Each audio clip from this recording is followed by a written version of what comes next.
আল্লাহ তাআলা কিয়ামতের কঠিন ময়দানে যেদিন স্বামী স্ত্রীকে চিনবে না, স্ত্রী স্বামীকে দেখে পালিয়ে যাবে, বন্ধু বন্ধুরে চিনবে না, পীর সাহেব মুরিদরে চিনবে না, মুরিদ পীর সাহেবরে চিনবে না, দলের কর্মী তার নেতারে চিনবে না, নেতা তার কর্মীরে চিনবে না, বন্ধু বন্ধুরে দেখে পালাবে। এই কঠিন মুহূর্তে সূর্যটা মাথার কাছে চলে আসবে, জমিনটা তামার জমিন হবে, আজকের জমিনের মতো নয়। মানুষ ঘর্মাক্ত, ক্লান্ত, শ্রান্ত মাথার মগজগুলো কানের ছিদ্র আর নাকের ছিদ্র দিয়ে বেয়ে বেয়ে পড়বে। বিশ্বনবী ফরমান, কিয়ামতের ওই কঠিন ময়দানে 7 শ্রেণীর ব্যক্তিকে রব্বুল আলামিন তার আরশের নিচে ছায়া দিবেন। তার মধ্যে প্রথম শ্রেণীর ব্যক্তি হলো ইমামুন আদিল, যে ইনসাফের সাথে বিচার করে, যে জাস্টিস সমাজে সার্ভ করে, যে সুশাসন নিশ্চিত করে, ওই ইমামুন আদিল। আদিল শব্দটা বুঝছেন না? ইন্নাল্লাহা ইয়া'মুরু বিল আদল, পাইছেন? আদিল। 7 শ্রেণীর ব্যক্তিকে আল্লাহ তাআলা সুশীতল আরশের নিচে ছায়া দিবেন, যেদিন তার দেয়া ছায়া ছাড়া কোনো ছায়া থাকবে না। এর প্রথম হচ্ছে ইমামুন আদিল, ন্যায়পরায়ণ শাসক। চিল্লায় বলেন সুবহানাল্লাহ।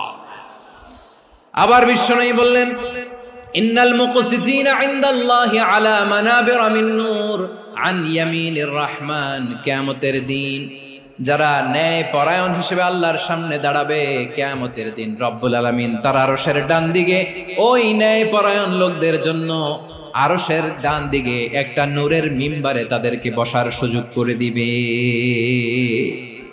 আল্লাহর আরশের ডান দিকে ন্যায় পরায়ণ লোকদের জন্য আল্লাহ তাআলা নূরের মিম্বার বানাবে। 4টে কেন কথা মনে করেছেন? আল আদাল, জাস্টিস। ইন্নাল্লাহা ইয়া'মুরু বিল আদল। আল্লাহ তাআলা এই আদালতের নির্দেশনা দেন, সুবিচার, সুশাসন। প্রিয় ভাইয়েরা, এটা আমরা বাংলাদেশে চাই কি চাই না? এই যে অরাজকতা, এই যে অন্যায়, এই যে জুলুম, এই যে ইনকনসিস্টেন্সি সমাজের অসঙ্গতির প্রধান কারণ জাস্টিস নাই, সুবিচার নাই, সুশাসন নাই। শেষবারের মতো আওয়াজ করে বলেন তো, আমরা বাংলাদেশে আদল চাই কি চাই না? তাহলে প্রথম নির্দেশনা শেষ। আল্লাহ তাআলা তোমাদেরকে আদলের আদেশ দেন। এরপরে আল্লাহ বললেন, আমি তোমাদেরকে ইহসানের আদেশ দেই। ইন্নাল্লাহা ইয়া'মুরু বিল আদলি ওয়াল ইহসান। আমি তোমাদেরকে যেমনি আদলের নির্দেশনা দেই, তেমনি ভাবে তোমাদেরকে ইহসানের নির্দেশনা দেই। ইহসান, আওয়াজ করে সবাই বলেন তো ইহসান। ইহসান মানে কারো প্রতি সফট হার্টেড হওয়া, মহানুভব হওয়া, অনুগ্রহ পরায়ণ হওয়া, অনুগ্রহশীল হওয়া, একে অপরের প্রতি দয়াদ্র হওয়া। একে অপরের প্রতি দয়াদ্র, অনুগ্রহশীল হওয়া ছাড়া মানবিক সমাজ কশিনকালেও গঠন করা সম্ভব না। প্রিয় ভাইয়েরা, সুন্দর আচরণ দিয়ে, ইহসান দিয়ে যা জয় করা যায়, নরম আচরণ দিয়ে যেটা অর্জন করা যায়, কঠোরতা দিয়ে সেটা পারা যায় না। বিষ্ণু ঈসা ইসলাম ইহসান দিয়ে, কোমল আচরণ দিয়ে, তার অনুগ্রহ দিয়ে তিনি অনেক কাফিরের হৃদয়কে জয় করে ফেলেছেন। সাইয়েদনা সুমামা ইবনে উসাল রাদিয়াল্লাহু তাআলা আনহুর কথা মনে পড়ে যায়। তিনি ছিলেন ইয়ামামার বাদশা। মদিনাতে বিশ্বনবীকে হত্যা করার নিয়তে এসেছিলেন। গোপনে গোপনে বিশ্বনবীকে হত্যা করে আবার ইয়ামামাতে তিনি ফিরে যাবেন। কিন্তু কি অবাক করা কাণ্ড, হত্যা করতে পারে নাই, সাহাবাদের হাতে তিনি ধরা পড়ে গেলেন।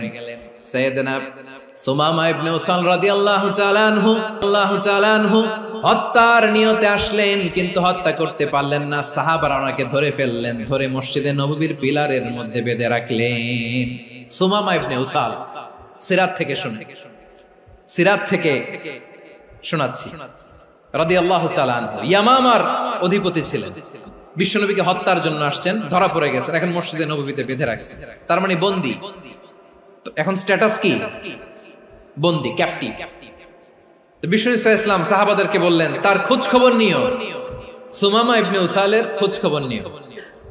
সাহাবার বলেন, ইয়া রাসূলুল্লাহ, আপনাকে হত্যা করতে এসেছে, তার তো কঠিন ক্যাপিটাল পানিশমেন্ট হওয়া দরকার, কঠিন শাস্তি হওয়া দরকার। বিশ্বনবী বললেন, না, আমি যেটা জানি তোমরা সেটা জানো না, তোমরা সুমামার সাথে ভালো আচরণ করো। বিশ্বনবী সুমামার কাছে গেলেন। প্রথম দিন যে তিনি কালেমার দাওয়াত দিলেন, ইমানের দাওয়াত দিলেন, ইসলামের দাওয়াত দিলেন, রিসালাতের দাওয়াত দিলেন, আখিরাতের দাওয়াত দিলেন। পরের দিন যে বিশ্বনবী সালাতের দাওয়াত দিলেন, যাকাতের দাওয়াত দিলেন, ইসলাম কি, কিভাবে, কেমন করে পালন করতে হয় চমৎকার আর্টিকুলেট করতে শুরু করলেন। তন্ময় হয়ে সুমামা ইবনে উসাল রাদিয়াল্লাহু তাআলা আনহু বিশ্বনবীর কথাগুলো শুনতে আরম্ভ করলো। একদিন নয়, 2 দিন নয়, টানা 3 দিন বিশ্বনবী সুমামার কাছে ইসলামকে প্রেজেন্ট করেছেন, উপস্থাপন করেছেন। আওয়াজ করে বলেন, কয় দিন? 3 দিন।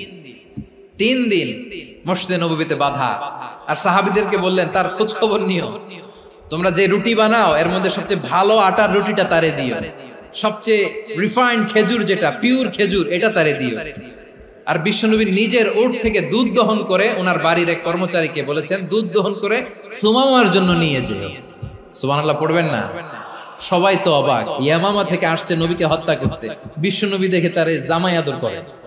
একদিন নয়, 2 দিন নয়, টানা 3 দিন বিশ্বনবী এভাবে সুমামার কাছে যেয়ে ইসলামকে প্রেজেন্ট করতে আরম্ভ করলেন, ইসলামকে উপস্থাপন করতে শুরু করলেন।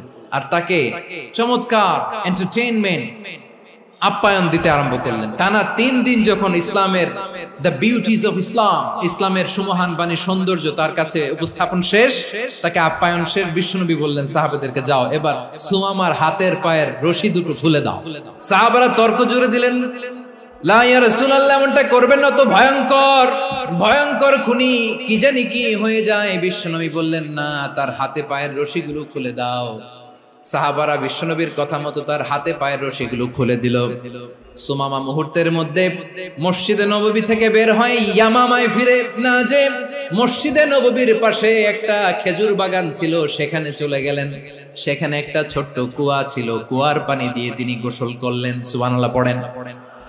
কুয়ার পানি দিয়ে গোসল করে মসজিদে নববীর সামনে এসে বিশ্বনবী এবং সাহাবাদের সামনে দাঁড়িয়ে সাব্বাবা উঁচু করে বললেন, আশহাদু আল্লা ইলাহা ইল্লাল্লাহ ওয়া আশহাদু আন্না মুহাম্মাদান আবদুহু ওয়া রাসূলুহু।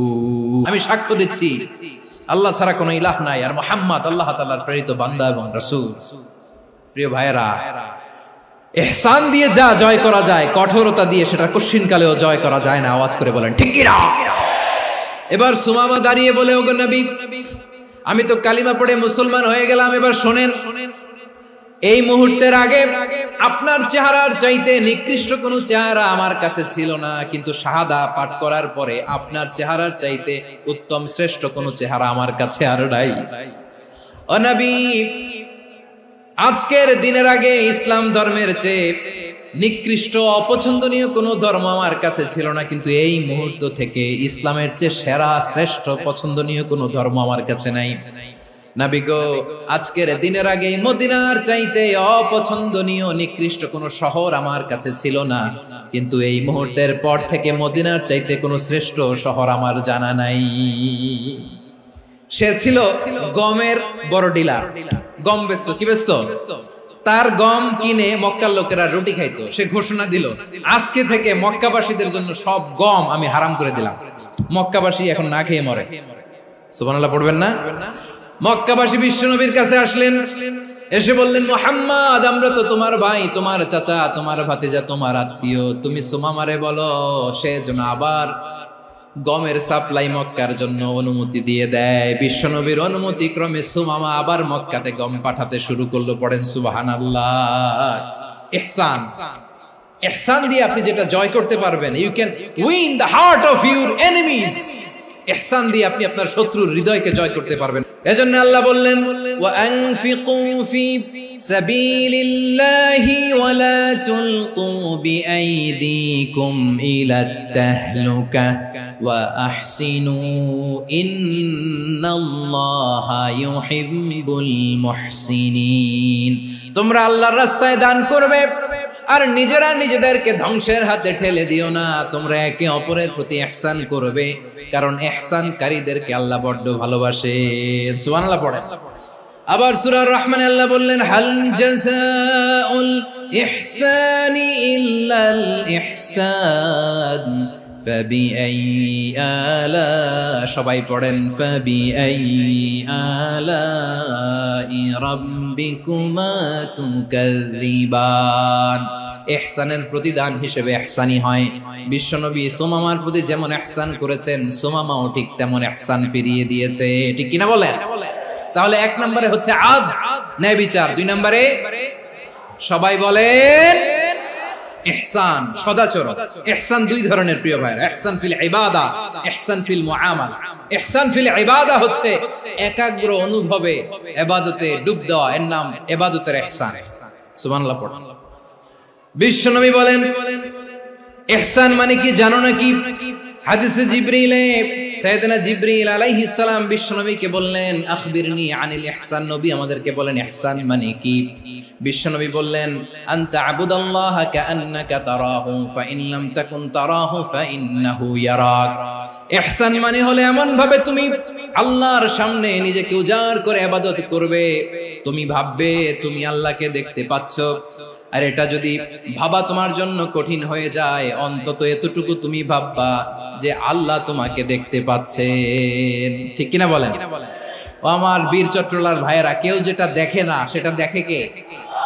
এই বিশ্বাস হৃদয়ের মধ্যে আছে? নামাজে যখন দাঁড়ান এই ফিলিংসটা আনা যাবে? এসা পর্যন্ত যে আমরা হায়াত পাবো কোনো গ্যারান্টি আছে? সবাই আওয়াজ করে বলেন গ্যারান্টি আছে? গ্যারান্টি নাই। এজন্য বিষ্ণু ইসলাম বলেছে এমন ভাবে নামাজে দাঁড়াও, ইবাদত করো, মনে করো হতে পারে এটাই আমার জীবনের শেষ নামাজ। পারফর্ম দ্য সালাহ as if this is your last and final prayer. এমন ভাবে সালাতে দাঁড়াও, ভাবো হতে পারে এটাই তোমার জীবনের শেষ নামাজ। এমন ভাবে নামাজে দাঁড়াও, ভাবো এটাই শেষ নামাজ। তাহলে নামাজে একাগ্রতা বাড়ায় দিবে কে? ফলে ইবাদতের ইহসান আমাদের অর্জিত হবে। আর মুআমালাতে ইহসান হলো, বিশ্বনবী বলেন ইন্নাল্লাহা তাবারাকা ওয়া তাআলা কাতাবাল ইহসানা আলা কুল্লি শাই ফাইযা কাতালতুম ফাআহসিনুল কিতলা ওয়া ইযা যাবাহতুম ফাআহসিনুয যাবহা ওয়ালিয়ুহিদ্দা আহাদুকুম শাফরাতাহু ওয়ালিয়ুরিহ যাবিহাতাহু। ইহসান দুই ধরনের, আওয়াজ করে বলতে হবে কয় ধরনের? একটা হচ্ছে ইহসান ফিল ইবাদা, ইবাদতে ইহসান। ইবাদতে ইহসান কি? একাগ্র অনুভব দিয়ে ইবাদত করা, মন প্রাণ দিয়ে ইবাদত করা। আর মুআমালাতে ইহসান কি? সব কাজে, দৈনন্দিন কাজে, কর্মে, সামাজিক অ্যাক্টিভিটিতে কোমলতা প্রদর্শন করা, অনুগ্রহের সাথে সবকিছু করা। আল্লাহ তাআলা ইন্নাল্লাহা তাবারাকা ওয়া তাআলা কাতাবাল ইহসানা আলা কুল্লি শাই, তিনি সবকিছুর ব্যাপারে ইহসানকে আবশ্যক করেছেন। সবকিছু, মুমিনের সব কাজে ইহসানের পরশ থাকবে। ওয়া ইযা কাতালতুম ফাহসিনুল কিতলা, বিষ্ণুই বলেন তুমি যখন কাউকে হত্যা করো ইহসানের সাথে করো। সুবহানাল্লাহ পড়বেন না? যখন হত্যা করো তখনও ইহসানের সাথে। আচ্ছা হত্যা করবো আবার ইহসান আসবে করতে, করে তো মেরেই ফেলবো আমি। আল্লাহ, ও ভাই একজন খুন করেছে, খুনি, রাষ্ট্রীয় আইনে তার শাস্তি হয়েছে ডেথ পেনাল্টি, মৃত্যুদণ্ড। এখন মৃত্যুদণ্ড দেখে আপনি যেমনি মন চায় তেমনি মারবেন লোকটারে? ওর নাক কেটে ফেলতে পারবেন? ওর কান কাটতে পারবেন? ওর চোখ উপড়ে ফেলতে পারবেন আপনি? যেমন মন চায় তার অঙ্গহানি করা যাবে না। ইহসানের সাথে তাকে হত্যা করো। সুবহানাল্লাহ, this is Islam, this is the true essence of Islam. ওয়া ইযা যাবাহতুম ফাহসিনুয যাবহা, যখন জবাই করবে তখনও ইহসানের সাথে জবাই করো। করব জবাই, ওইখানেও নাকি ইহসান। আচ্ছা কুরবানির দিন আমরা পশুগুলোরে কি করি বলেন সবাই আওয়াজ করে? জবাই। জবাই মানে তো এটার মেরেই ফেলতেছি, একটু পরে তো টুকরো টুকরো করে গোশতগুলো খাবো, এটা তো খাবো, এটা তো মেরেই ফেলবো। বিষ্ণু বলে না, জবাইয়ের মধ্যেও মুমিনের জবাইয়ের ভেতরেও ইহসানের পরশ থাকা চাই। যখন জবাই করবে প্রাণীটাকে হাত পা টাইট করে বেঁধে নাও, ছুরিটাকে শার্পেন করে নাও, ধারালো করে নাও, যাতে অল্প সময়ে জবাইটা হয়ে যায়, প্রাণীটা যাতে কম কষ্ট পায়। সুবহানাল্লাহ পড়ে। দিস ইজ কল্ড ইহসান। আল্লাহ তাআলা যেমনি আদলের আদেশ করেছেন, ন্যায় বিচার, জাস্টিস এনশিওর করতে বলেছেন, সমাজে ইহসানের ব্যবহার, ইহসানের অনুশীলন তিনি করতে বলেছেন। এজন্য মুমিনের প্রতিটি কাজে, আমার চট্টগ্রামের ভাইয়েরা আমার দিকে তাকান, খেয়াল করে শুনুন, মুমিন জীবনের প্রতিটি কাজে ইহসানের পরশ থাকা চাই। আমরা যেন আমাদের পরিবারের প্রতি ইহসান করি, আমরা যেন আমাদের কর্মচারীদের প্রতি ইহসান করি, আমরা যেন আমাদের কলিগদের প্রতি ইহসান করি, আমরা যেন আমাদের ভাইদের প্রতি ইহসান করি। মুমিন জীবনের প্রতি কাজে ইহসানের পরশ থাকার দরকার আছে না নাই? কথা বুঝতে পেরেছেন? তাহলে আল্লাহ তাআলার তিনটা আদেশ ছিল, কয়টা গেল? প্রথমে কি ছিল? আদল। 2 নম্বরে, 3 নম্বরে রব্বুল আলামিন বললেন ওয়া ইতাইদিল কুরবা, নিকটাত্মীয়দেরকে দান করো। নিকট আত্মীয়দেরকে দাও, যারা তোমাদের ব্লাড কানেকশনের আত্মীয় তাদেরকে তোমরা দাও। এখানে জেনারেলি বললেন দাও, কি দিব সেটা তিনি এখানে বলেন নাই, সেটা তিনি সূরাতুল ইসরার মধ্যে বলেছেন। আল্লাহ বলেন ওয়া আতিযাল কুরবা হাক্কাহ, নিকট আত্মীয়দেরকে তাদের অধিকার, তাদের প্রাপ্য তোমরা বুঝিয়ে দাও। দেখেন, একটা শান্তির সমাজ, একটা সমৃদ্ধ সমাজ, একটা মানবিক সমাজ গঠনের জন্য আল্লাহ তাআলা বেশি না, মাত্র 3টা অর্ডার, 3টা ভার্ডিক্ট তিনি জারি করেছেন। 1 নাম্বার সুশাসন, ন্যায় বিচার।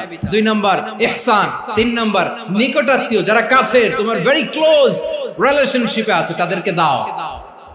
দাও, দিলে বাড়িয়ে দেয় কে? অনেকে দিতে চায় না, কৃপণতা করে। দিলে বাড়ায় দেয় কে? ও মিয়া, মদিনার মধ্যে সবচাইতে গরিব সাহাবী ছিল বেলাল রাদিয়াল্লাহু তাআলা আনহু। ওনার এন্টায়ার অ্যাসেট, সম্পদের পরিমাণ কতদূর জানেন? একটা লুঙ্গি। বেলাল রাদিয়াল্লাহু তাআলা আনহু, ওনার টোটাল ওয়েলথের এস্টিমেশন হচ্ছে মাত্র একটা লুঙ্গি। একটা লুঙ্গি, টোটাল ওয়েলথ এস্টিমেশন, টোটাল সম্পদের পরিমাণ বেলাল রাদিয়াল্লাহু তাআলা আনহুর কি ছিল? ওই বেলাল রাদিয়াল্লাহু তাআলা আনহুকে বিষ্ণু ইসলাম বলেছেন আনফিক ইয়া বেলাল, ও বেলাল তুমিও দাও। ওয়ালা তাখশা মিন যিল আরশি ইখলালা, আরশের অধিপতির তো কোনো ঘাটতি নাই, তুমি দিলে ওই আল্লাহ তোমারে বাড়ায় দিবে। এজন্য আমার প্রিয় ভাইয়েরা, দিলে কমে না, দিলে বাড়ে। অনেকে ধরে রাখে, নতুন কিছু নিতে পারে না, হাত দিয়ে যেটা ধরে রেখেছেন এটা দিয়ে দেন, বড় একটা ধরার সুযোগ পাবেন। জোরে বলেন ঠিক কিনা? রব্বুল আলামিন বললেন 3 নাম্বার আদেশ হলো তোমাদের প্রতি সমাজটারে কেমন করে মানবিক সমাজ, সুন্দর সমাজ গড়বা। 3 নাম্বার আদেশ হলো ওয়া আতিদাল কুরবা হাক্কা, নিকটাত্মীয়দেরকে তাদের প্রাপ্য বুঝিয়ে দাও। এই নিকটাত্মীয়দেরকে তাদের অধিকার বুঝিয়ে দেওয়া, প্রাপ্য বুঝিয়ে দেওয়াতে আমাদের গাফলতি আছে না নাই? অনেকে দেখবেন অনেক আল্লাহওয়ালা, তাহাজ্জুদ গুজার, সেজদা দিতে দিতে কপালে কালো দাগ ফেলে দিছে, সে তার বোনের হকটা আদায় করে নাই, আছে না নাই? অনেক বড় হাজী সাহেব, বিশাল লম্বা দাড়ি, ছেলেরে সব দিয়ে দিছে, মেয়েরে কিছু দেয় নাই, মেয়ের হক আদায় করে নাই, আছে না নাই? এই হাজী সাহেবেরা, এই আল্লাহওয়ালারা কিয়ামতের ময়দানে আটকে যাবে। আপনি অন্যের অধিকার নষ্ট করেছেন, তাদের রাইটস কে ভায়োলেট করেছেন। এজন্য আল্লাহ তাআলা বলেন, কারো অধিকার যদি কেউ নষ্ট করে, ওই সমাজটা মানবিক সমাজ কঠিনকালেও হতে পারে না। এজন্য 3 নম্বর আল্লাহ বললেন ওয়া ইতাইদিল কুরবা, নিকটাত্মীয়দেরকে দাও। কি দিবা? তাদের অধিকার দিয়ে দাও। বোনের অধিকার বুঝিয়ে দাও, মেয়ের অধিকার বুঝিয়ে দাও, ফুফুর অধিকার বুঝিয়ে দাও। দেখবেন অনেক মায়েরা ছেলের পাতে মুরগির রান দেয়, মেয়ের পাতে দেয় মুরগির ঠ্যাং। তো মেয়ের কি মুরগির রান খেতে মনে চায় না? মনে চায় না? এমনটা করা যাবে না। নিকটাত্মীয়দেরকে অধিকার দিয়ে দাও, নিকটাত্মীয়ের সাথে সুসম্পর্ক রাখো। আদেশটা কার? এজন্য প্রিয় ভাইয়েরা, জীবনে যদি বারাকা অর্জন করতে চান, নিকটাত্মীয়দের সাথে সুসম্পর্ক রাখতে হবে, তাদের জন্য উপহার পাঠাতে হবে। বিশ্বনবী বলেন লা ইয়াদখুলুল জান্নাতা কাতে, যে ব্যক্তি আত্মীয়তার সম্পর্ককে ছিন্ন করে দেয়, সে কঠিন কালেও আল্লাহর জান্নাতে ঢুকবে না। আপনি কি এটারে সহজ হাদিস মনে করছেন? এটা সহজ কথা? আপনি ভাবছেন আপনার নামাজ আপনারে বাঁচাতে পারবে, আপনার রোজা বাঁচাতে পারবে, আপনার তাহাজ্জুদ আপনারে বাঁচাতে পারবে? অধিকার নষ্ট করলে কিছুই আপনারে বাঁচাতে পারবে না। এজন্য নিকট আত্মীয়দেরকে দিতে হবে বেশি বেশি। বিশ্বনবী বলেন ইন্না সাদাকাতা আলাল মিসকিনি সাদাকা ওয়া আলা যির রাহিমি ইসনাতান সাদাকাতুন ওয়া সিলা।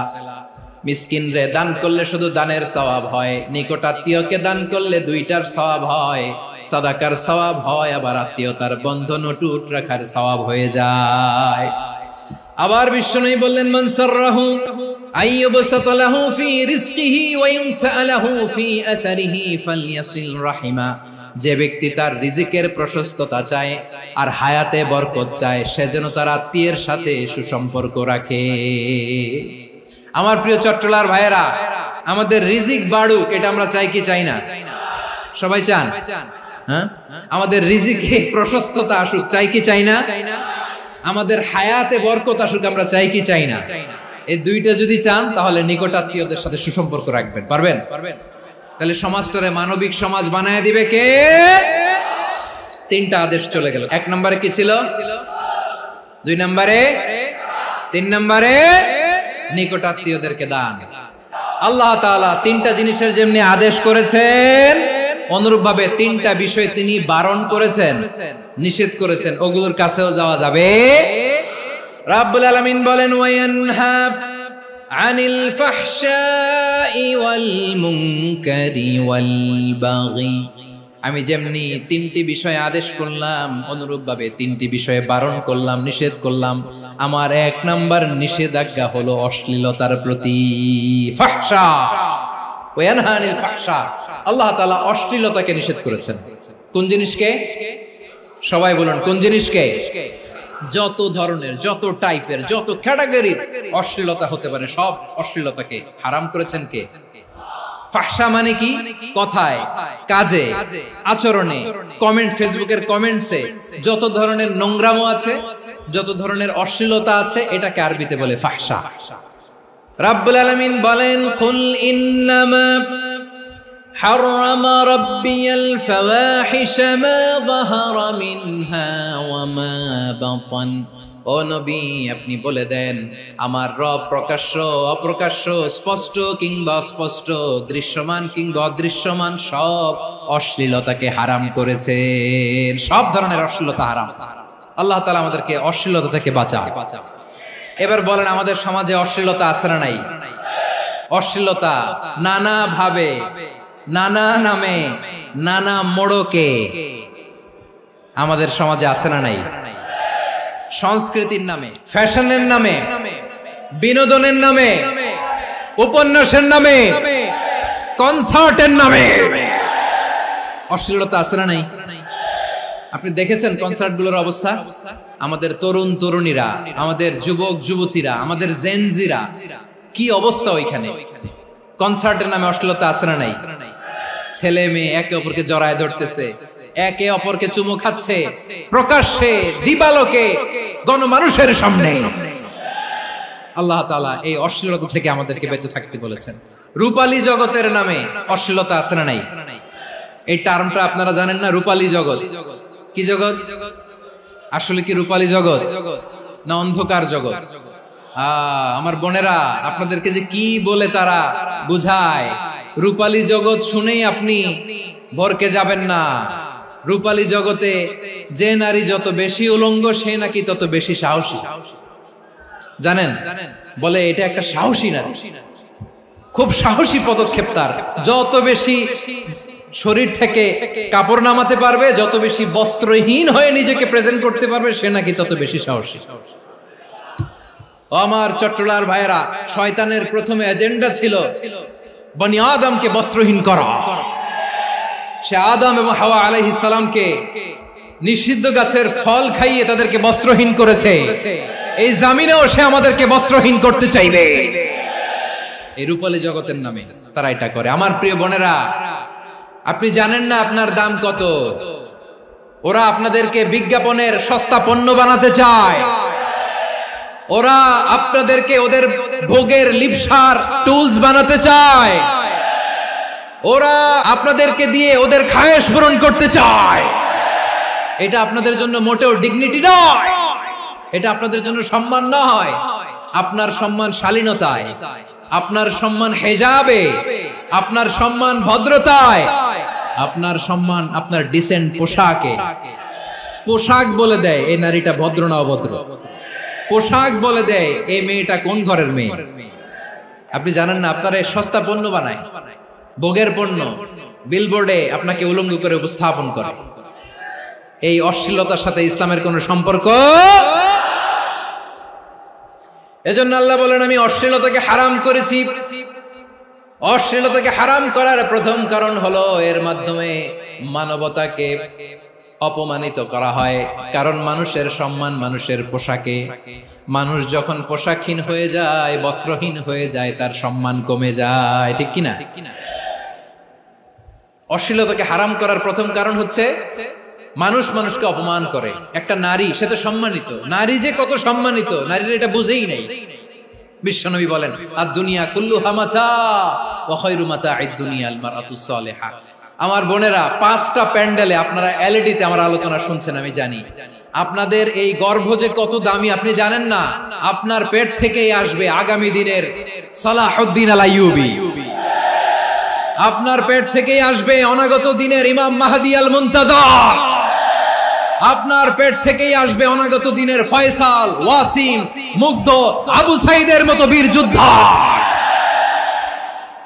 আমার প্রিয় বোনেরা, আমার প্রিয় বোনেরা, বিশ্বনবীর কথার ওজন খেয়াল করেন। আদ-দুনিয়া কুল্লুহা মাতা ওয়া খায়রু মাতা'আদ দুনিয়া আল মারআতুস সালিহা। দুনিয়ার সবকিছুই অ্যাসেট, এর মধ্যে সবচেয়ে দামি অ্যাসেট নেককার নারী। আপনার গর্ভ যে কত দামি আপনি জানেন না। নিজের সময়টাকে কাজে লাগান, কোরআন পড়েন, সুন্নাহ পড়েন। আপনার অনেক দায়িত্ব ঘরে। You are the MD of your family. একটা family it's a very big institution. পরিবার একটা অনেক বড় প্রতিষ্ঠান, and you are the MD of your institution. আপনি এই পরিবারের MD, managing director of your family. এখানে আপনার কত দায়িত্ব। আপনি ছেলে মেয়েদেরকে তারবিয়া করবেন, আপনি আপনার স্বামীর জন্য ঘরটারে জান্নাতের নীর বানাবেন, আপনার জন্য জান্নাতের ডুপ্লেক্স বাড়ি ওইখানে তৈরি করে রাখবে কে? আপনি যে কত দামি আপনি জানেন না। নারীদেরকে আল্লাহ বানিয়েছেন উচ্চতর করে, নিম্নতর নয়। নারীদেরকে ছোট্ট জিনিস দিলে এটারে বড় করে দেয়। নারীদেরকে ভ্রূণ দিলে, শুক্রাণু দিলে নারী এটারে বাচ্চা হিসেবে উপহার দেয়, ঠিক কিনা? বিয়ের মাধ্যমে স্বামী যখন তার শুক্রাণু তার স্ত্রীকে উপহার দেয়, স্ত্রী রিটার্নে কি উপহার দেয়? ফুল ফর্ম বেবি, মানব সন্তান। দেখছেন, আপনি দিলেন একটুকুনি, দিছে বিশাল। আপনি যদি নারীকে বাজার এনে দেন, নারী এটাকে সুস্বাদু খাবারে রূপান্তর করে দেয়। আপনি তাকে একটা মুচকি হাসি দিয়ে দেন, সে তার কলিজা দিয়ে দেয়। কিন্তু যদি আপনি তার মনে কষ্ট দেন, সে আপনার জীবনকে জাহান্নাম বানায়া দেয়। নারীর মন বুঝতে পারলে নেয়ামত, বুঝতে না পারলে কিয়ামত। আমার প্রিয় বোনেরা, আপনি যে কত দামি আপনি জানেন না। অনেক দামি আপনি। আপনাদেরকে যেন ভোগের সস্তা পণ্য বানাতে না পারে, আপনাদেরকে সচেতন থাকতে হবে। তাহলে কেন আল্লাহ তাআলা এই ফাহশা অশ্লীলতাকে হারাম করলেন? 1 নাম্বার, এতে হিউম্যান ডিগনিটি কমে। 2 নাম্বার, এতে মানুষের অধিকার নষ্ট হয়। আপনি বিয়ে করেছেন, এরে পরকিয়া করেন, ওর সাথে এরকম আছে না নাই? স্ত্রীর অধিকার নষ্ট করেছেন। আপনি বিবাহ সম্পর্কে আবদ্ধ হয়েছেন তার সাথে, আপনি পরকিয়া করেন ওই ছেলের সাথে, আপনি আপনার হাজবেন্ডের সাথে বিট্রে করেছেন। এজন্য আল্লাহ অশ্লীলতাকে হারাম করেছেন। অশ্লীলতাকে হারাম করার আরেকটা কারণ হচ্ছে আল্লাহ তাআলা এই হিউম্যান জেনারেশনকে এটাকে প্রিজার্ভ করতে চায়। হিফজুন নাসল, এটা মাকাসিদুশ শরিয়ার অনেক গুরুত্বপূর্ণ একটা মাকাসিদ, অনেক গুরুত্বপূর্ণ। আপনার নাসল, আপনার জেনারেশনকে সংরক্ষণ করা। এই যে আসতেছে ফেব্রুয়ারি, কত ফেব্রুয়ারি জানো? এটা কি বিশ্ব ভালোবাসা দিবস? হ্যাঁ, কি দিবস? এই বিশ্ব ভালোবাসা দিবসের সাথে মুসলমানদের কোনো সম্পর্ক নাই। আমার প্রিয় ভাইরা, এই যে আপনি অবৈধ সম্পর্কে জড়ালেন, কেন আল্লাহ অশ্লীলতাকে হারাম করেছে দেখেন। বলতেছিলাম যে এটা আপনার নাসল, আপনার জেনারেশন, আপনার লিনিয়েজ, আপনার বংশকে প্রিজার্ভ করা। কে কার বাবা, কে কার মা, বাবা মা জানা, প্রজন্মকে প্রিজার্ভ করা, এটা ইসলাম ওয়াজিব করে দিয়েছে।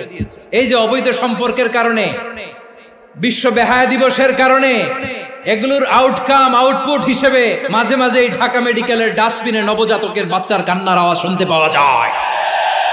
চট্টগ্রাম মেডিকেলের ডাস্টবিনে নবজাতকের কান্না শুনতে পাওয়া যায়। বীর চট্টলার মুসলমানেরা বুঝতে পারলে আওয়াজ করে বলেন, এই যে চট্টগ্রাম মেডিকেলে যে নবজাতকটা পাওয়া গেল, ওর বাবাকে আমাকে বলেন, ওর মাকে, ও কোন ফ্যামিলির সন্তান কেউ জানে? আপনি হিউম্যান ডিগনিটিকে অপমান করেছেন না? আপনি তার ভবিষ্যৎকে অন্ধকার করেছেন না? আপনি তার লিনিয়েজকে প্রশ্নবিদ্ধ করে দিয়েছেন না? এই জন্য আল্লাহ তাআলা অশ্লীলতাকে আমাদের জন্য হারাম করে দিয়েছেন। পড়েন সুবহানাল্লাহ। এই জন্য রাব্বুল আলামিন বলেন, কুল ইন্নামা হারাম রাব্বিয়াল ফাওয়াহিশা মা যাহারা মিনহা ওয়া মা বাতান। প্রকাশ্য অপ্রকাশ্য সব অশ্লীলতাকে হারাম ঘোষণা করে দিয়েছে কে? আবার দুনিয়ার বুকে যারা অশ্লীলতার প্রসার করে তাদের জন্য শাস্তি মজুদ রেখেছে কে? রব্বুল আলামিন বলেন ইন্নাল্লাযীনা ইউহিব্বুনা আন তাশিআল ফাহিশাতু ফিল্লাযীনা আমানু লাহুম আযাবুন আলীমুন ফিদ দুনিয়া ওয়াল আখিরাতি ওয়াল্লাহু ইয়ালামু ওয়া আনতুম লা তা'লামুন। নিশ্চয়ই যারা বিশ্বাসীদের মাঝে অশ্লীলতার প্রচার প্রসার করতে চায় তাদের জন্য আমি মর্মন্তুদ শাস্তি প্রস্তুত করে রেখেছি, দুনিয়াতেও রেখেছি, আখিরাতেও রেখেছি। ঘোষণাটা কার? যারা এই নাটকের নামে, সিনেমার নামে, রূপালী জগতের নামে, মুভির নামে, ওটিটি প্ল্যাটফর্মের নামে আমার সমাজে অশ্লীলতা ছড়াতে চায় তাদের জন্য কঠিন মর্মন্তুদ শাস্তি মজুদ রেখে দিয়েছে কে? ও আমার বোনেরা, এখনো আপনি জাগবেন না? এখনো আপনার চিন্তার দুয়ারে এখনো নাড়া পড়ে নাই? ওরা আপনাকে উলঙ্গ বানাতে চায়, ওরা আপনাকে আইটেম গার্ল বানাতে চায়। এজন্য ইসলাম অশ্লীলতাকে হারাম করেছে। হারাম। ইসলাম বলেছে যোজন যোজন দূরে থাকো, ওরা বলে না কাছে আসো, কাছে আসার গল্প, ক্লোজ আপ ওয়ান, কাছে আসার গল্প আছে না নাই? তাহলে অশ্লীলতার সাথে আমাদের কোনো সম্পর্ক? সবাই বলতে পারেননি, আওয়াজ করে বলুন, অশ্লীলতার সাথে আমাদের কোনো সম্পর্ক? আমরা এই সমস্ত ক্লোজ আপ ওয়ান, কাছে আসার গল্পের প্রোগ্রামে যাব? আমরা কোন ধরনের অশ্লীল কন্টেন্ট সোশ্যাল মিডিয়ায়, টিভিতে দেখব?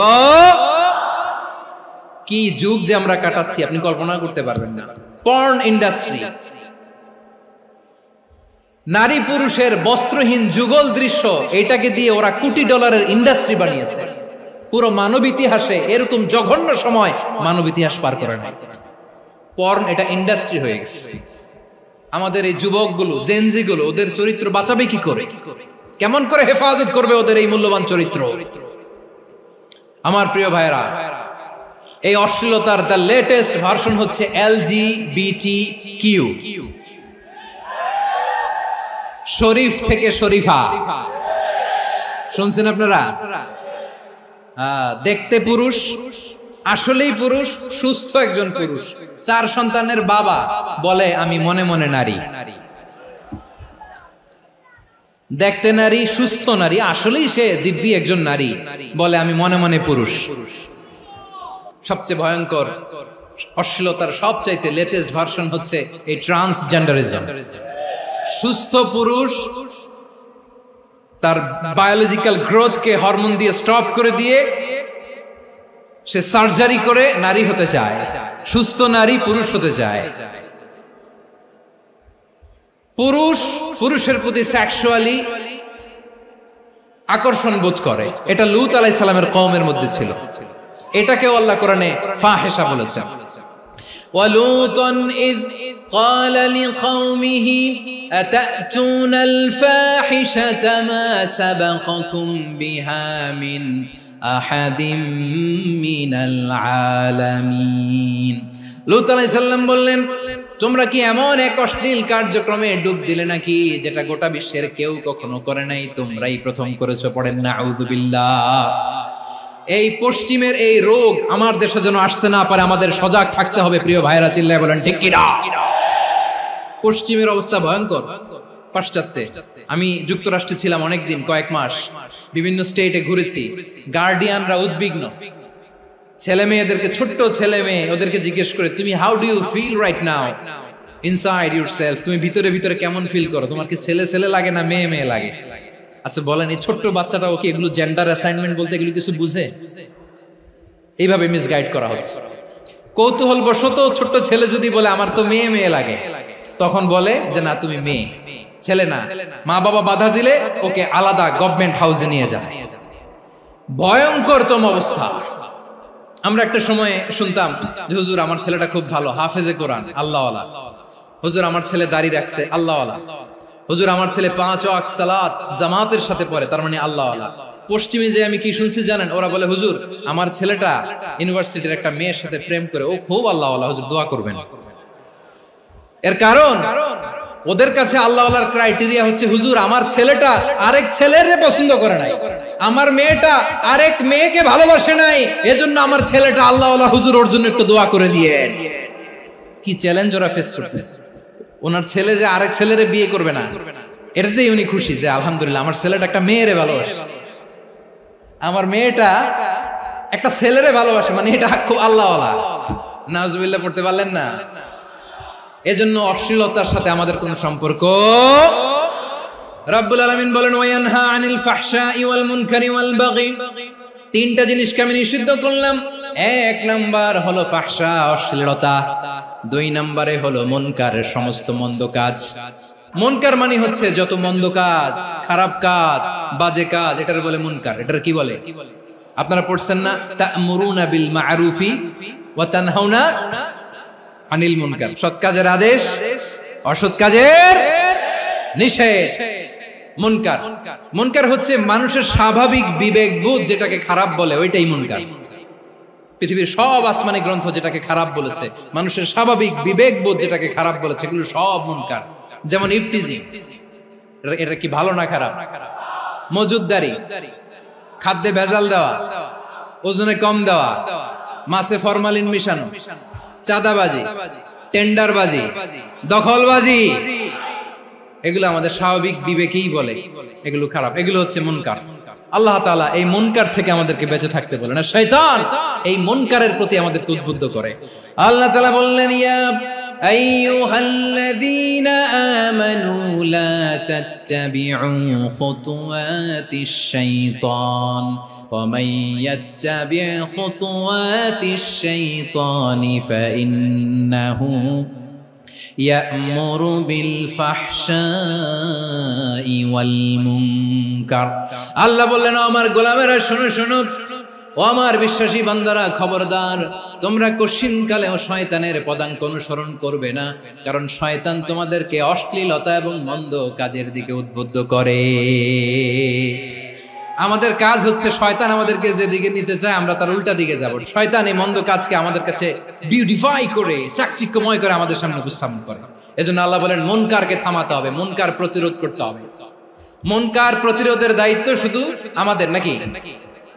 শুধু আপনার খতিব সাহেবের, ইমাম সাহেবের, নাকি মুসলিম উম্মার সবার?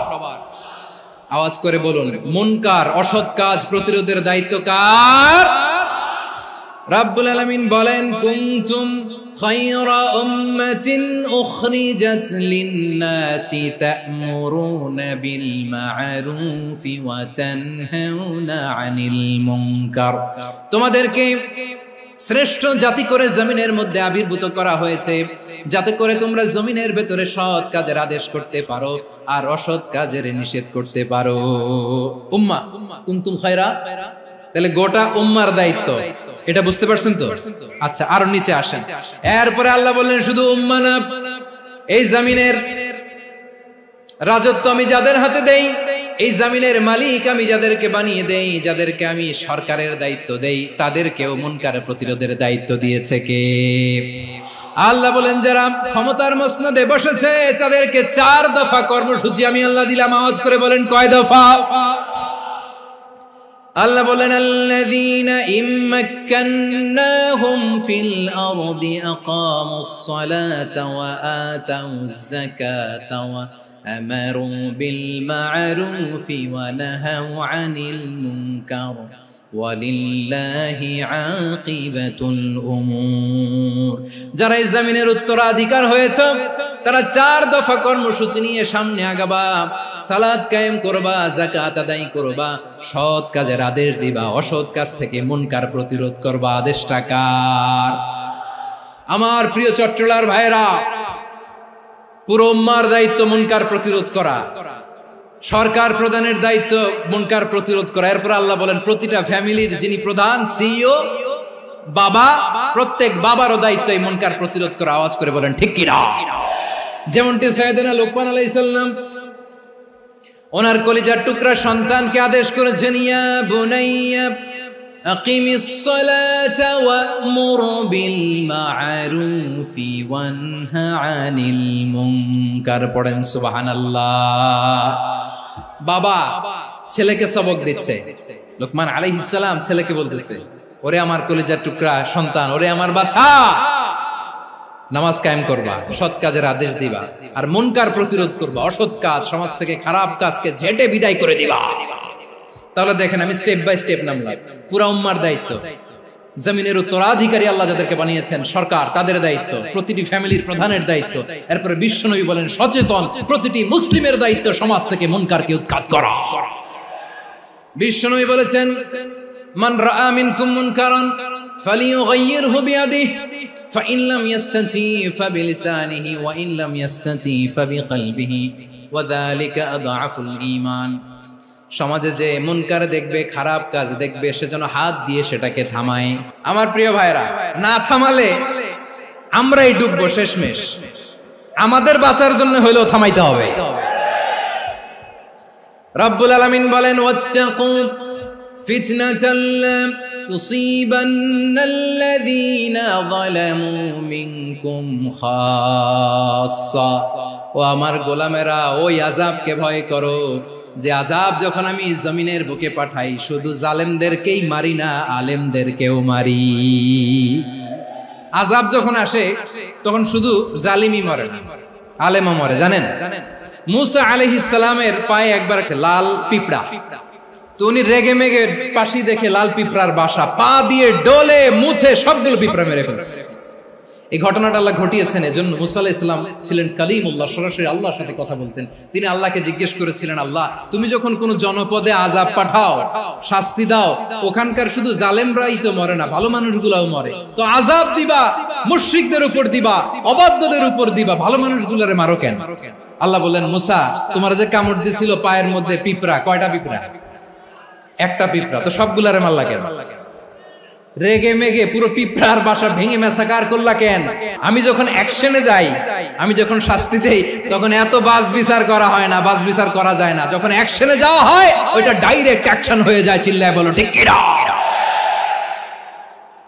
এজন্য আমাদের বাঁচার জন্য হলেও এই পাপ থামাতে হবে, এই শয়তানের অট্টহাসি থামাতে হবে, অন্যায় অপরাধ সমাজ থেকে আমাদের থামাতে হবে। কারণ আযাব আসলে ওরাও মরবে, আমরাও মরব।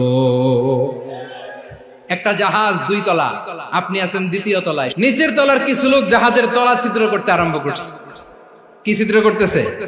আচ্ছা, জাহাজের তলা ছিদ্র করলে তলা দিয়ে কি ঢুকে? এখন আপনি যদি বলেন আমার কি, আমি তো 2 তলায়, আমি তো ভালো আছি, ওরা ছিদ্র করে ওরা মরবে। আসলে কি শুধু ওরা মরবে? তলা দিয়ে যখন পানি ঢুকবে, জাহাজ ঢুকলে আপনিও মরবেন। এজন্য নিজে মরার আগে ওই পাগলগুলোর নিচতলায় যে থামাতে হবে। চিল্লায় বলেন ঠিক কি না? এজন্য আল্লাহ বললেন, মুনকার প্রতিরোধের দায়িত্ব সমাজের টপ টু বটম সবার। এজন্য মুনকার প্রতিরোধ করার দরকার আছে না নাই?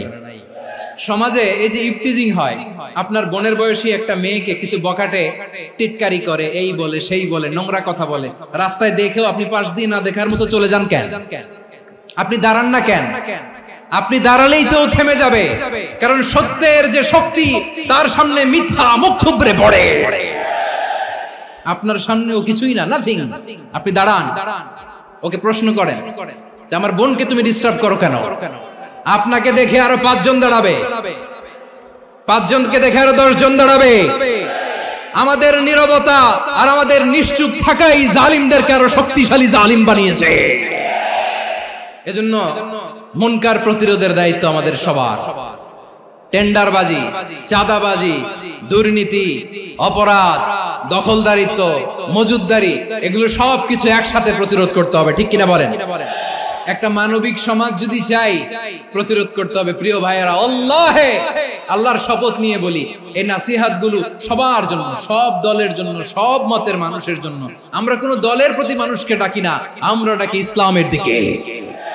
সব দলের, সব মতের, সব মানুষদেরকে আমরা আহ্বান জানাই, আসুন আমরা একটা সুন্দর সমাজ বিনির্মাণ। এই যে নতুন বাংলাদেশের এক সুযোগ এসেছে, আর জীবনে হয়তো আসবে না, সামনের 100 বছর এই সময় আসবে না।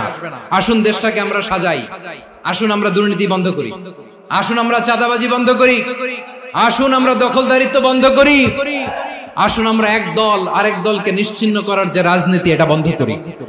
সব দলের প্রতি আমার আহ্বান, আমরা চাঁদাবাজ মুক্ত বাংলাদেশ চাই, জুলুম মুক্ত বাংলাদেশ চাই, ফ্যাসিজম মুক্ত বাংলাদেশ চাই, গুণ খুন খারাপি মুক্ত বাংলাদেশ চাই, আমরা নতুন ভোরের বাংলাদেশ চাই। ওই বাংলাদেশ পাওয়ার জন্য মুনকার প্রতিরোধে, অন্যায় প্রতিরোধে যদি বাঘের বাচ্চার মতো, আবু সাইদের মতো দুই হাত উঁচু করে বুককে টান টান করে প্রসারিত করে দাঁড়াতে হয়, রাজি আছো মুসলমান? রাব্বুল আলামিন বলেন, ওয়ায়ানহা আনিল ফাহশাই ওয়াল মুনকারি ওয়াল বাগি ইয়াইদুকুম লাআল্লাকুম তাযাক্কারুন। আল্লাহ বললেন, আমি অশ্লীলতাকে নিষেধ করি, আমি সব ধরনের মন্দ কাজকে নিষিদ্ধ করি, সব শেষে আমি সীমা লঙ্ঘনকে তোমাদের জন্য নিষিদ্ধ করি। নিষিদ্ধ করেছেন কয়টা জিনিস? 1 নম্বরে অশ্লীলতা, 2 নম্বরে মুনকার তথা সব মন্দ কাজ, 3 নম্বরে আল বাগি সীমা লঙ্ঘন, ক্রসিং দ্য লিমিট। সীমা লঙ্ঘন করা ভালো না। We all should know our limits. চিল্লায় বলেন ঠিক কিনা? একই আয়াতে আল্লাহ বললেন, কুল ইন্নামা হারামা রাব্বিয়াল ফাওয়াহিশা মা যাহারা মিনহা ওয়া মা বাতানা ওয়াল ইসমা ওয়াল বাগিয়া বিগাইরিল হক। অন্যায় ভাবে যে অবাধ্য হয়, যে সীমা লঙ্ঘন করে, তাদেরকেও আমি এটা হারাম করে দিলাম। সীমা লঙ্ঘন করা হারাম। আল্লাহ বারবার বারবার আমাদেরকে ওয়ার্নিং দেয়। যখন আমরা থামি না তখন আল্লাহ ধরে, আর যখন ধরে তখন ছাড়ে না। ধরে ধরে ধরে না, ধরলে আল্লাহ। ফেরাউনকে কিন্তু হুট করে ধরে নাই, আপনারা জানেন 9 বার ওয়ার্নিং দিয়েছে ফেরাউনকে। আল্লাহ তাআলা ওয়ার্নিং দিয়েছিল। রব্বুল আলামিন বলেন, ওয়ালাকাদ আতাইনা মূসা 9 আয়াতিন বাইয়িনাত। 9টা মুআজিজা দেখিয়েছি, 1 2 3 বারবার এইভাবে রিমাইন্ডার, ওইভাবে রিমাইন্ডার, এইভাবে নসিহত, ওইভাবে দাওয়া। ফাকুলা লাহু কাওলান লাইয়িনা, নরম করে বলো, সফট করে বলো, যত ওয়ে হতে পারে দাওয়া মেথডোলজি। মুসা আলাইহিস সালামের সব অ্যাপ্লাই শেষ, 10ম বারে যে আল্লাহ ধরছে। 10ম বারে যে ধরেছে। এজন্য আল্লাহ বলেন, আমি সীমা লঙ্ঘনকে পছন্দ করি না। কোরআনের অন্য আয়াতে বাগীকে বলা হয়েছে আল ইতিদা। সীমা লঙ্ঘন যারা করে তাদেরকে আল্লাহ বলেছেন মুতাদিন। ওয়াকাতিলু ফি সাবিলিল্লাহিল্লাযীনা ইউকাতিলুনাকুম ওয়া লা তা'তাদু ইন্নাল্লাহা লা ইউহিব্বুল মুতাদিন। আমি সীমা লঙ্ঘনকারীদেরকে কোশ্চিনকালেও পছন্দ করি না। আমরা যেন সীমা লঙ্ঘন না করি, রাজি আছেন তো? যে কোনো ক্ষেত্রে ইবাদতে যেন সীমা লঙ্ঘন না করি। অনেকে আমরা ইবাদতে সীমা লঙ্ঘন করে ফেলি। বিশ্বনবী সাল্লাল্লাহু আলাইহি ওয়াসাল্লাম যেটা শিখিয়েছেন, এর বাইরে যে অতিরিক্ত বুজুর্গ হতে চায়, এরকম আছে না নাই? কোন ক্ষেত্রেই সীমা লঙ্ঘন করা যাবে, এমনকি যুদ্ধ ক্ষেত্রেও না। বিশ্বনবী সাল্লাল্লাহু আলাইহি ওয়াসাল্লাম বলেন, খবরদার যুদ্ধ ক্ষেত্রেও সীমা লঙ্ঘন করো না।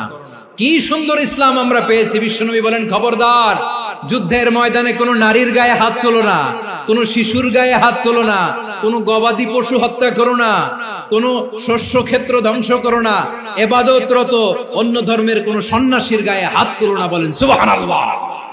তাহলে আমরা সীমা লঙ্ঘন করতে পারবো। প্রিয় ভাইরা, একটা সুখী, সমৃদ্ধ, শান্তির সমাজ, মানবিক সমাজ যদি আমরা গঠন করতে চাই, আমাদের আল্লাহর দেয়া কয়টা আদেশ মানতে হবে বলেন দেখি?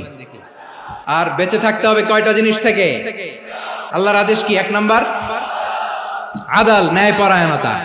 আমরা সুবিচার, সুশাসন, ন্যায় বিচার চাই কি চাই না? 2 নম্বরে কি ছিল? মাশাআল্লাহ, আমরা যেন সবার প্রতি দয়া পরবশ হই, ইহসান করি। 3 নম্বরে কি ছিল? নিকটাত্মীয়দের দান করা, তাদের অধিকার প্রাপ্য বুঝিয়ে দেওয়া। পাশাপাশি 3টা জিনিস থেকে আল্লাহ বারণ করেছেন, নিষেধ করেছেন। তার প্রথমটা ফাহশা, অশ্লীলতা। অশ্লীলতার সাথে আমাদের কোনো সম্পর্ক। 2 নম্বর নিষেধাজ্ঞা কি ছিল? আল মুনকার, সমাজের যত মন্দ কাজ, এগুলোকে আমরা প্রতিরোধ করব। রাজি আছেন তো সবাই? 3 নম্বরে আল বাগী, সীমালঙ্ঘন। কোন মুসলিম সীমালঙ্ঘন করে না। রাব্বুল আলামিন শেষে বললেন, ইয়াইদুকুম লাআল্লাকুম তাযাক্কারুন। আল্লাহ তোমাদেরকে উপদেশ দেন যাতে তোমরা শিক্ষা গ্রহণ করো। আমরা উপদেশ দেব, আমরা জোর করে কাউরে কিছু মানাতে চাই না। লা ইকরাহা ফিদ্দিন ওয়াযাক্কির ফাইন্না যিকরা তানফাউল মুমিনিন। উপদেশ দিলে এটা মুমিনদের কাজে দেয়। লাস্তা আলাইহিম বিমুসাইতির ইন্নামা আনতা মুযাক্কির। নবী হে, আপনি রিমাইন্ডার দাতা, আপনি উপদেশ দিবেন। আমরাও বিশ্বনবীর এই হাদিসগুলো থেকে, কোরআনের আয়াত থেকে রিমাইন্ডার, এই কথামালা বাণী বাহক হিসেবে এই বাণীগুলো আপনাদের সাথে কাছে পৌঁছে দিলাম। আমরা আল্লাহ তাআলার কাছে প্রার্থনা করি, আল্লাহ আমরা যেন আদল দিয়ে আমাদের সমাজকে গঠন করতে পারি, আল্লাহ আমরা যেন ইহসান করতে পারি, আমরা যেন নিকটাত্মীয়দের দান করতে পারি। আল্লাহ যত ধরনের অশ্লীলতা, অনাচার, মন্দ কাজ, সীমালঙ্ঘন, অবাধ্যতা থেকে যেন আমরা বেঁচে থাকতে পারি।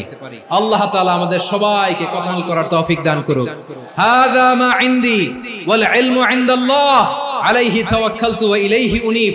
সুবহানাকাল্লাহুম্মা বিহামদিকা আশহাদু আল্লা ইলাহা ইল্লা আনতা আস্তাগফিরুকা ওয়া আতুবু ইলাইক।